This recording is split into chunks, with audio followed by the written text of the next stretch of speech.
Welcome, ladies and gentlemen, to this week's edition of Free For All, the show that RWF brings you so you can see all the latest action from the superstars on our roster.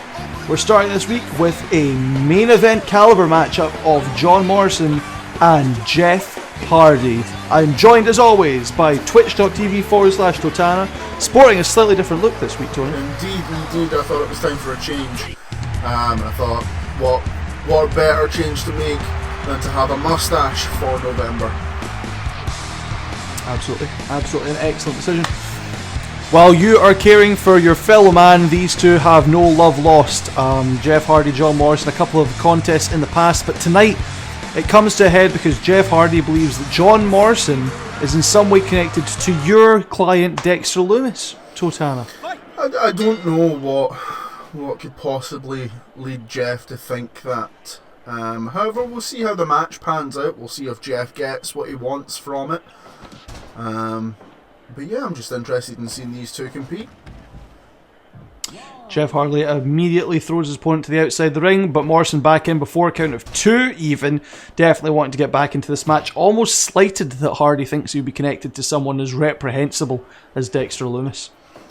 Back suplex there by Morrison takes Hardy down, but both competitors right back to their feet. Baby Flair calling this match here, Totana. Indeed, little Nate there.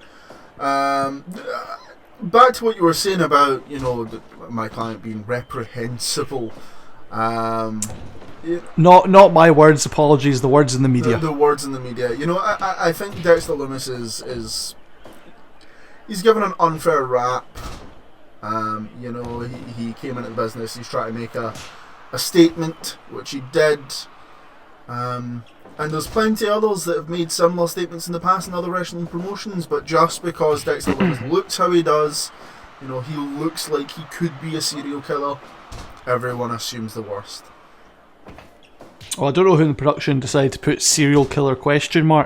As part of his entrance title sequence. But Jeff Hardy going for a cover here, probably too early into the matchup, less than 3 minutes in, against a fellow experienced wrestler, John Morrison, usually a member of the mid-card, not a huge amount of title success outside of AAA in Mexico, but he has been a steady competitor among the mid-card of many companies, be that WWE, Impact Wrestling, a couple of stints in, as I mentioned, places like Lucha Underground and AAA. Not to forget 5-Star Wrestling as well.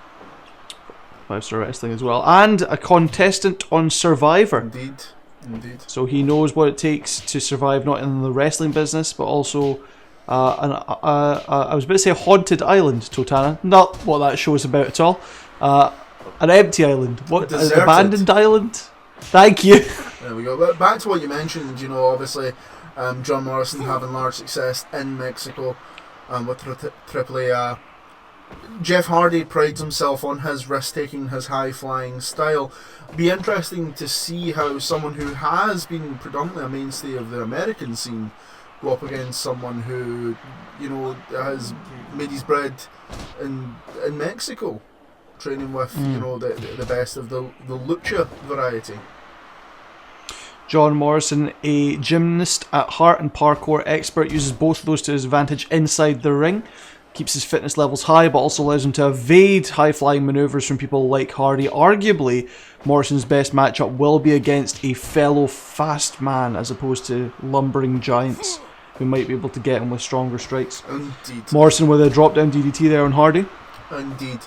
As you see, it'll be interesting to see how the match plays out, with Jeff being what he would describe and what a lot would describe as a risk taker, whereas John Morrison, he is, like you mentioned, an expert at parkour, so these things are less risks and more things he can just do. Morrison doing a lot of damage to Hardy's abdominal area there. John Morrison also with a reverse STO facebreaker. Being considered Mr. Absraham Lincoln, clearly has a lot of experience with the abdominal region as Jeff Hardy drop kicks his opponent over the top rope. That won't be enough to keep... A really slow ring out count here. That won't be enough to keep Morrison down, however. You mentioned Morrison targeting the abdominal region of Hardy. Do you think that will stop Hardy from being able to possibly go for the Swanton, for the fear that he could do some lasting damage? Potentially, but I feel like it's more to set up maneuvers like we've seen earlier in this match already, like the camel clutch, Boston Crab submission maneuvers like that. That super kick from Morrison and a cover attempt. 1, 2, not quite a 3 count there from the referee. However, while Morrison, love to see it, a wrestler hooking the leg. Absolutely. Hardy not going for such. Is he going to get the count? Both counts of 2, but Morrison getting it even closer to 3 than Hardy did. Throws Hardy off the ropes as he rebounds. Kitchen sink on Hardy. Cover, a tight hit leg hook there, Totana. Still only gets him a 2 count though. Neither of these men going for any of their major moves. Morrison going for a swinging neck breaker and another leg hook cover. 2.9. Morrison not going for any of his major maneuvers, but clearly trying to put this match away, trying to be done with Hardy. Another super kick. You love to see it with those flares. Another. Still only a 2.9. I think the earlier decision by Morrison to focus on individual body parts is starting to show fruit here. Now, obviously, Jeff Hardy's problem with John Morrison is the expectation that he's related to Dexter Lumis, your client, Totana, who's been attacking him in previous weeks. Cover from Hardy again. 1, 2, kick out at just over 2 by Morrison. Hardy believes that Morrison is connected to Dexter Lumis, as Dexter Lumis' first attack on Hardy came after the the fatal 4-way exhibition match from our first ever Patreon preview last month, Level 1, which Hardy won, defeating John Morrison, Alexa Bliss and Liv Morgan. Seems to believe that Morrison and Lumis are connected, since that's when Lumis first approached Hardy. Obviously that was both of these gentlemen's first Patreon preview matchup, because neither of them had won a match so far in RWF. Out of the 2 in the ring, who do you see going further in the RWF, Totana? I think Jeff has the experience when it comes to, being at the top. For all, it would be great to see someone of Morrison's skill get there. I think I actually have to hand it to Hardy at this point. Absolutely, Hardy has had more experience at the top of a card, but Morrison was the first non-Mexican winner of the AAA light heavyweight belt. Another super kick cover combination there by Morrison. Is that going to be down for the count for Hardy? No, still a 2.9. And Morrison would obviously like to add another first to his resume, becoming the first brunette men's world champion in RWF history. Roll up there by Morrison. 1, 2, not quite a 3 count. Hardy just manages to break it. Still, neither man going for any significant moves. They're both content with going for smaller moves in their repertoire. As I say it, Hardy goes top rope, but Morrison reverses, swinging top rope DDT. Not enough energy left in Morrison to go for cover, and Hardy gets up first, but Hardy is staggered. Indeed. Would have been good to see Morrison get up a little bit quicker and be able to capitalise on that a bit more. However, just seeing the determination of Hardy to continue with the match after such a devastating move. Well, we've seen that here in the RWF several times. Big moves getting hit, doing a little bit more damage to the aggressor. Perhaps not necessarily more damage, but as we see an amazing wheelbarrow bulldog there by Morrison, and then he sets up Hardy for the Shining Wizard. Is that enough? No, he pulls him back up yet again, allows Hardy back to his feet. We've seen big moves get hit, and while the aggressor hasn't made it back to the feet first, it might not be due to damage, as both competitors collide in the middle of the ring and head down to the mat. It might more be overconfidence, perhaps, Totana, that hitting the big move is enough, and that when you get to your feet will be time enough. Indeed. You've got to find that good mix of making sure you're capitalising on the correct moments, and making sure that you're not going to... Oh, a standing Spanish fly! Absolutely amazing there, but as we see, both contenders are tired. Morrison. And back on their feet, Morrison decides to gloat while Hardy goes for a spinning heel kick. Taking your opportunities, John, is important. Clearly this match means more to Hardy than Morrison, as Hardy sets up for the twist of fate, takes down his opponent, but both just so gassed. It's been a 17-minute war, ladies and gentlemen. Hardy going for the cover. 2.9. Morrison has had his number more throughout this match. Hardy's just now starting to get some major offensive moves in, as he hits that standing Hurricane Rana and goes top rope for that Swanton bomb you mentioned earlier. Can he get the cover? Has to waste precious seconds pulling Morrison away from the ropes. 1, 2. That's the finish. No one so far has kicked out of Hardy's Swanton Bomb when he's hit it. Congratulations to Hardy. Maybe we'll find out now if Dexter Lumis is involved. Sorry, if John Morrison is involved with Dexter Lumis in your brand Totana, but you seem to not have those answers.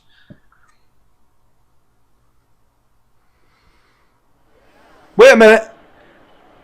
Who is this? Is that Tyler Breeze as Hardy in the middle of the ring for a DDT and repeated strikes to the face?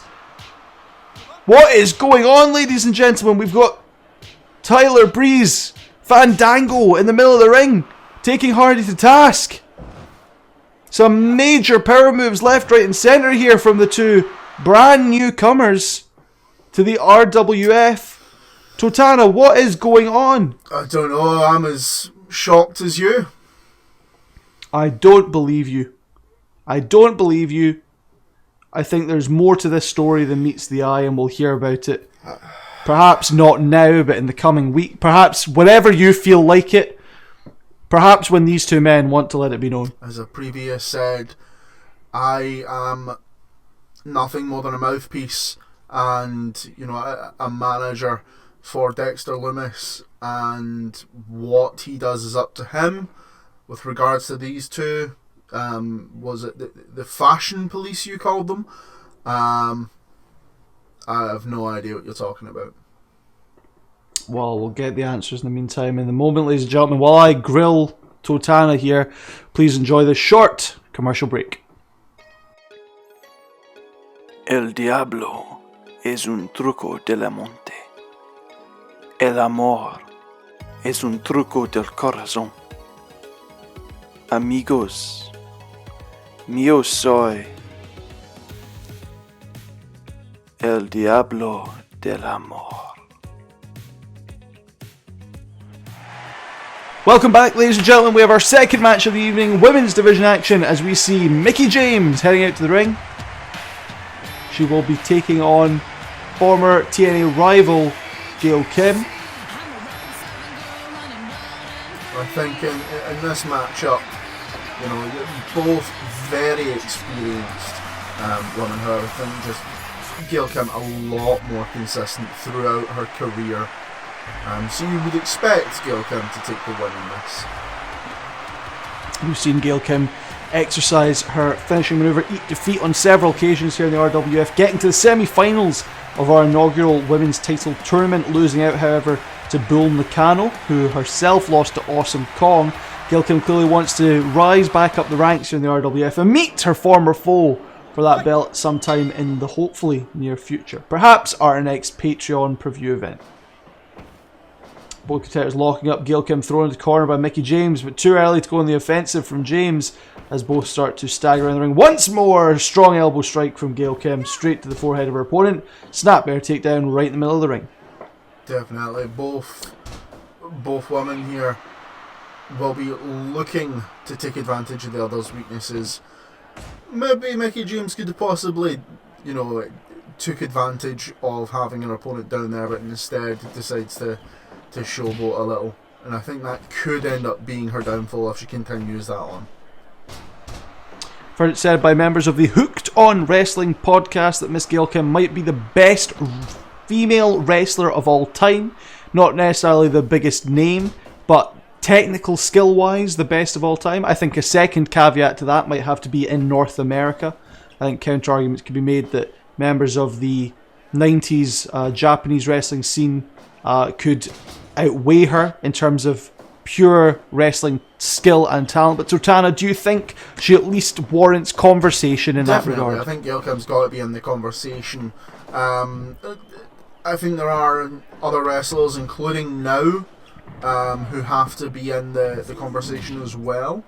But I definitely wouldn't consider her, you know, not in the conversation. Gail Kim is phenomenal, and there is a reason she was the first ever inductee into the TNA Hall of Fame. For those of you who do not understand, our count-out regulations here in the RWF is a 20 count, and it comes at the discretion of the referee. If they choose not to count to 20 in favour of letting the match continue, that is their prerogative. It is their job to make sure the fans go home happy. Indeed, the 20 count is there as a way to encourage wrestlers to keep the fight in the ring But like you said, if the referee believes that, you know, it warrants giving them a little extra time, that's what the referee's there for. Mm-hmm. We've discussed obviously the talents and skill of Miss Gail Kim. Not to take anything away from Mickie James, a talented performer in her own right. She just won't necessarily be in many people's Mount Rushmore, shall we say, of technical wrestlers from the women's division in history. But that's not to say she's a slouch. She is a multi-time world champion across several different promotions and is currently leading the younger generation as a stalwart of the WWE Women's Division as she hits a fisherman suplex with a bridge. Just as I'm saying, she's definitely skilled in the ring. She breaks out an impressive maneuver, but only gets a 1 count on the determined Gail Kim. She is indeed. There's no doubt that Mickie James is talented. However, you know, she has put herself out into different mediums as well. So she's not just a wrestler. She has different skills as well, whereas Gail Kim, I think, is more known for being a pure wrestler. Absolutely. You mentioned her other facets. We heard as she walked to the ring, her entrance music is that of her own music, Hardcore Country, a single from Mickie James. It's also part of the reason that she is signed to the Sam Douglas management brand here in RWF. Someone very similar to yourself, Totana, who has signed contracts with members of our roster, trying to improve them both inside and outside of the ring, and he clearly sees something in Mickie James' musical career. I can't say I see the same. No, I'm not a massive country fan myself, however, I'm sure there's those that are out there that would very much enjoy to hear more of Mickie James' music. Absolutely. Standing Hurricane Rana there by Gail Kim takes down Mickie James, drag her away from the ropes. Could have gone for a pinfall attempt there, but instead locks up for a second standing Hurricane Rana. A lot of damage being done to the head and upper back of Mickie James, hitting her own jawbreaker on Gail Kim, who reverses the standing switch into an arm breaker. If she holds this in much longer, Mickie James could be spending more time singing and a lot less time wrestling. Definitely. That was Mickie James' left arm. I'm not sure if Mickie James is left-handed, so holding the microphone might not be an issue if you were to break that arm. But it's uncomfortable, nonetheless. Mickie James' signature maneuver, however, is the Mick kick. Damage to the arms is not likely to get any sort of impact on that. However, Gail Kim, as we mentioned earlier, the eat, defeat, jawbreaker does require a lot of leg usage, so Mickie James with that low drop kick to the knees of Gail Kim could be a very effective strategy. We're starting to see the conditioning of both athletes come into play here. Eat, defeat! Could that be the finish? Historically, it's taken more than one, and it might take more than one again. And in her match against Liv Morgan, Gail Kim had to use that move 4 or 5 times over to get a win. Indeed. However, we are seeing Mickie James taking a little bit longer to get back up, even after she is the one delivering moves. So it could be that Mickie James is running low on energy there. That being said, she's got enough energy to stomp a mud hole in Gail Kim's face in the corner there. Neither women wanted to give an inch though, as Gail Kim with a standing switch throws Mickie James into the ropes as she comes back. Beautiful. Tilt-a-whirl Hurricane Rana takes her down. Attempts for just a slap across the face, but Mickie James sees it coming, retreats into the corner. Gail Kim hitting a standing neck breaker regardless. She's calling for it, she's looking to the crowd. Is it another eat defeat? No, instead Mickie James goes into the left hand side corner, the blue corner here in RWF. Setting her up. Top rope maneuver yet again. Oh! Into the armbar. Will she get Mickie James to tap or submit? An avalanche armbar from the top rope, and that's still not enough damage to get Mickie James to tap out. I can tell you this, for no money, Totana, that would be enough to get me to tap out 7 times over. That's 21 taps. Definitely. Oh! Flapjack an inch away from being a guillotine. Mickie James from diving Meteora from the top rope to the lower back of Gail Kim, who's out cold following that flapjack maneuver. But still has enough energy to kick out. Oh. Standing strikes back and forth, trading elbows on the left side of the ring. Who's going to come out this one victorious? Mickie James! With a high kick, but Gail Kim gets right back to her feet and hits that standing drop kick. So you saw there, Mickie James delivering that beautiful roundhouse to the face. Gail Kim straight back up on her feet with that beautiful drop kick, but Mickie James the first to get to her feet this time. Mickie James doesn't know which direction to pull Gail Kim, trying to make sure she stays away from the ropes. Gail Kim herself going top rope this time. Diving splash onto the lower back of Mickie James, pulls her back up to her feet. Although Mickie James gets the offensive with the standing grapple, throws Gail Kim into the corner for a running clothesline, and now a chop to the chest. Gail Kim chucks Mickie James out of the ring, though narrowly misses colliding her head with her ramp, leading from the entranceway up to the ring. That could have been a career-ending injury if she was to have hit that on the way down there. Another just straight slap to the face from Gail Kim, but Mickie James retorts with another drop kick to the knee, trying to make sure that the defeat can't hit her for a second time. Oh, a wonderful strike there. You saw Gail Kim just collapse with pain, but back up.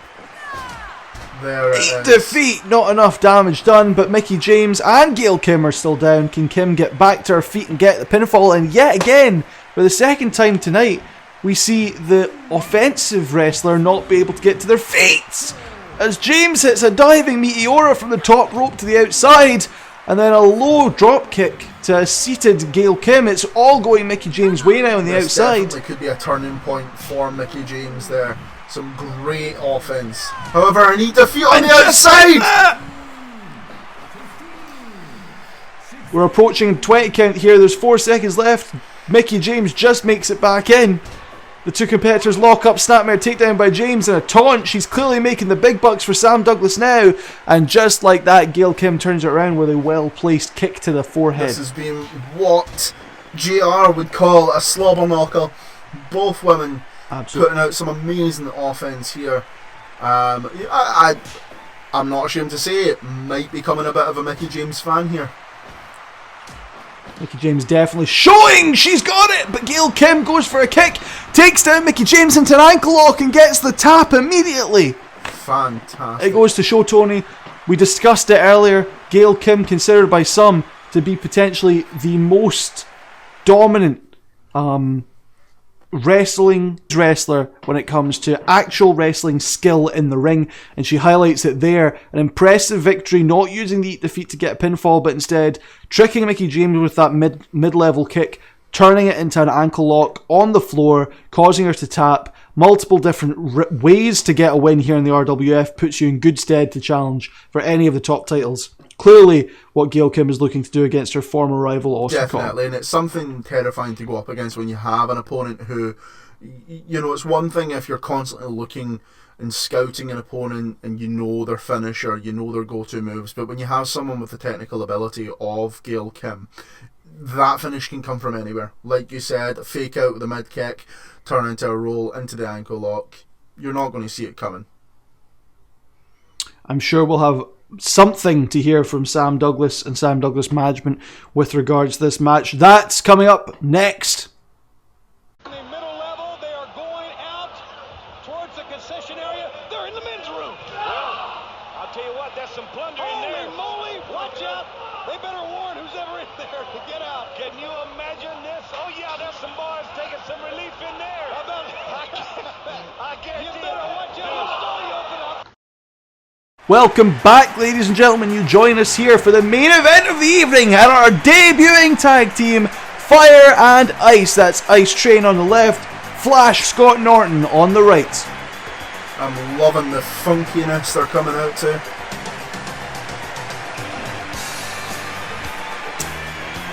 Fire and Ice, a mid-card WCW tag team at the best of times, but they show a lot of promise and a lot of hard-hitting strikes. Unfortunately, their opponents here tonight are equally hard striking in the faces of fear. Meng on the left, the Barbarian Warlord on the right. They show an impressive shadow wherever they may go. Indeed. So for this match, just so I can clarify, are we calling him Haku or are we calling him Meng? You call him what takes your fancy, just so long as he's not offended. That's fine. I think Definitely I'll know go what you with want to Haku. do. The Warlord starts in the ring against Fire. Fire Flash Scott Norton gets the first strike of the match as both men were circling, going for strong clashes, but not quite hitting them. And you've got to think here, ladies and gentlemen, we've introduced a lot of new tag teams over the last couple of weeks. We've had the Hollywood Blondes, the Faces of Fear here on the right. Fire and Ice just joining us now. We have also had tag teams such as the Bushwhackers join, and debuting tonight, Totana, your potential new clients, the Fashion Police, perhaps? No? Still no comment. Okay, they've also clearly debuted. So our tag team division in the course of a month has gone from the 2 teams vying for our world title shot to now a 6-team strong division as the assisted powerbomb takes down Flash Norton. Oh, wonderful headbutt there to the lower pelvic region. Which of the teams that we've seen thus far in RWF Totana do you think will challenge our world champions, the Natural Disasters, at our upcoming December Patreon preview event? I like the look of the Faces of Fear. They are, a team that is possibly physically a match in a more athletic sense. So at the moment, I'd say the Faces of Fear are looking for favourites for me. Well, the Faces of Fear have a previous win over the Hollywood Blondes. They themselves have a previous win over the Bushwhackers, although out for revenge next week, as the Bushwhackers have caused a bloodied face of stunning Steve Austin, another client of Sam Douglas Management, who claims that their good looks are being hampered by this division. Strikes back and forth by Ice Train and the Barbarian. Neither of these are men that you'd want to get in such a contest with. Standing leg drop from Ice Train, both men feeling themselves out again! A powerful Alabama Slam spine buster combination from Ice Train, coming off the ropes now. The Barbarian back to his feet, and Scott Norton back in. Indeed. Looking at this matchup, both teams physically impressive. Obviously, we don't have much to go on when it comes to the Fire and Ice in RWF, at least. But you've got to think that the Faces of Fear have got the edge in this match. They have a bit of momentum behind them. It is always tough coming in and debuting. You have that extra pressure on you.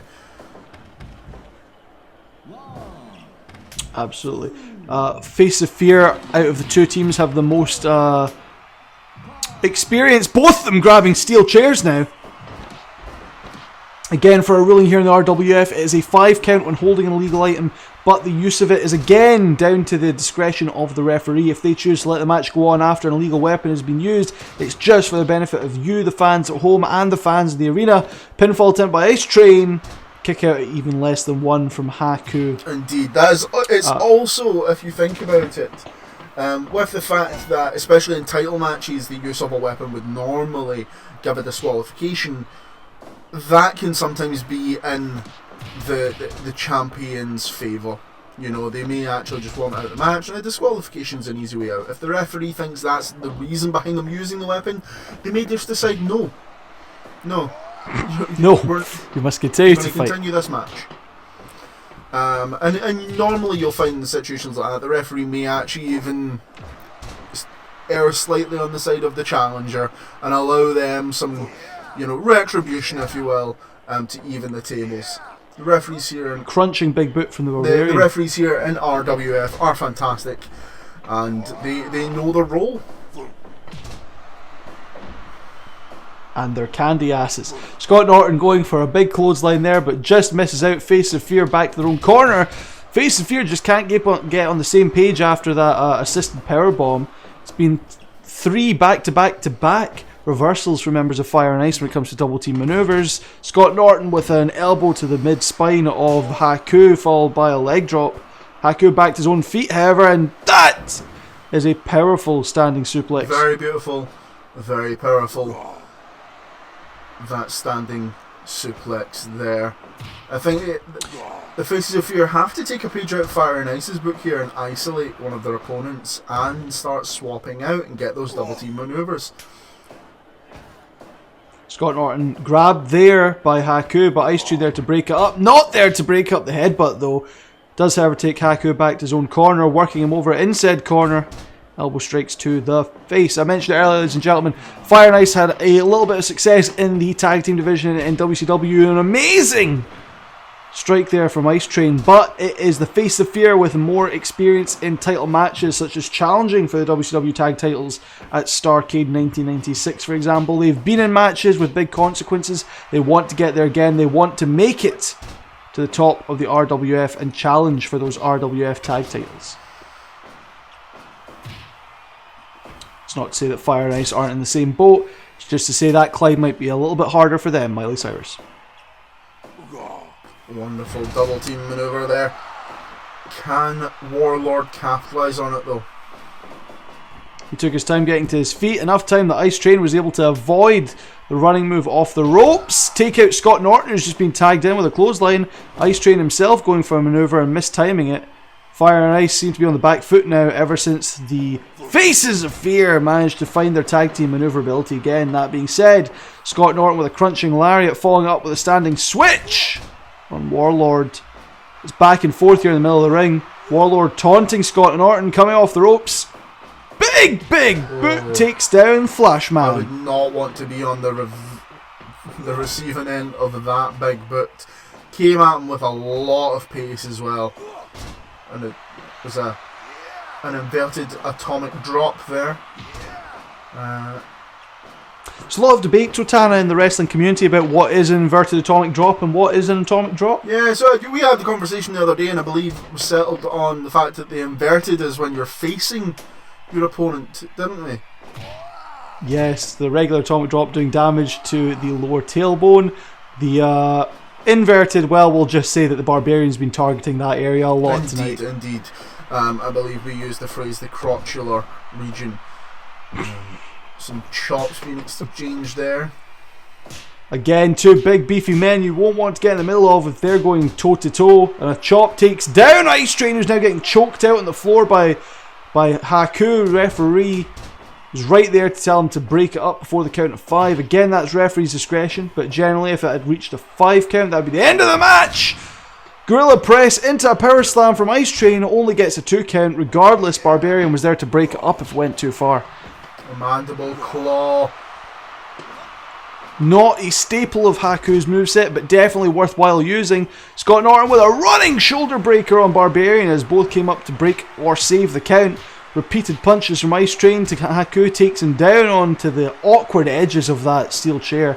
No one going to use those weapons since they were brought into the match. No strikes being done. In fact, the only time we've seen weapons used recently was our current women's world champion Awesome Kong using steel chairs and bits of board in the return wonderful evening there. of Free For All. Barbarian not going for cover, however. Chop to the throat, never mind the chest. What he thinks might take away Flash Norton. Inverted atomic drop there, running inverted atomic drop, and then another massive lariat takes down the opponent. Looks like Warlord's looking to just do damage here. It seems like he's almost forgot he's in a wrestling match and a pinfall, submission or knockout is required. A ring out would do, however, with this being a tag team match, that could be an interesting development. Well, Scott Norton on the outside getting attacked by Haku. Ice Train inside the ring getting clotheslined to hell from the Barbarian. Now, we say that these are strong strikes, we say that these are interesting tactics, but these are the tactics you'll have to use, ladies and gentlemen, if you're going up against the natural disasters, Earthquake and Typhoon, in our World Championship match at the yet-to-be-named RWF Patreon preview coming this December. Double clothesline from Fire and Ice. Definitely. Whichever one of these teams comes out victorious, they're going to have shown heart, they're going to show determination, brutality, force, all qualities that are needed to defeat the tag champions. Definitely. We saw Jackknife the double powerbomb lariat there.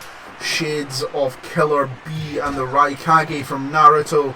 However, Haku managed to get in and get the pin there. Picked up by Ice Train, and we saw it earlier, we're going to see it again. Not a Gorilla Press Power Slam, just a Gorilla Press. Takes down Haku, a vanity pin in the middle of the ring from Ice Train. Almost didn't get there, but Barbarian manages to kick away Ice Train in You time. mentioned earlier on that these are the tactics that we're going to have to use against the natural disasters, and maybe that's what's required. A mandible claw delivering excruciating pain means the win for the Faces of Fear. Almost coming out of nowhere. You would expect that from Ice Train on any given day, but clearly out of nowhere, enough damage had been done, and he just wasn't expecting to have put up with Mandible Claw. It's also one of those submission maneuvers that's really easy to lock in on larger opponents such as the Natural Disasters. Indeed. we're just going to have to see how this develops. We're still yet to see any major action from Beer Money since their loss at level 1. Perhaps they feel like they get another shot at the titles. I can't imagine why, having gone 0-3 across the first 3 matches they had in the RWF. Suffices to say, that is the end of our show, ladies and gentlemen. We thank you for watching. We thank you for joining us and being with us here. I've been Sam Roberts. You'll see more of us next week. I will be joined yet again by twitch.tv/Totana. And do you have any words you'd like to say before we go off the air, Totana? Something about the fashion police I heard was no? No. No? Okay. It's a cracking mustache. Anyway, thank you for joining us, ladies and gentlemen. We shall see you next week.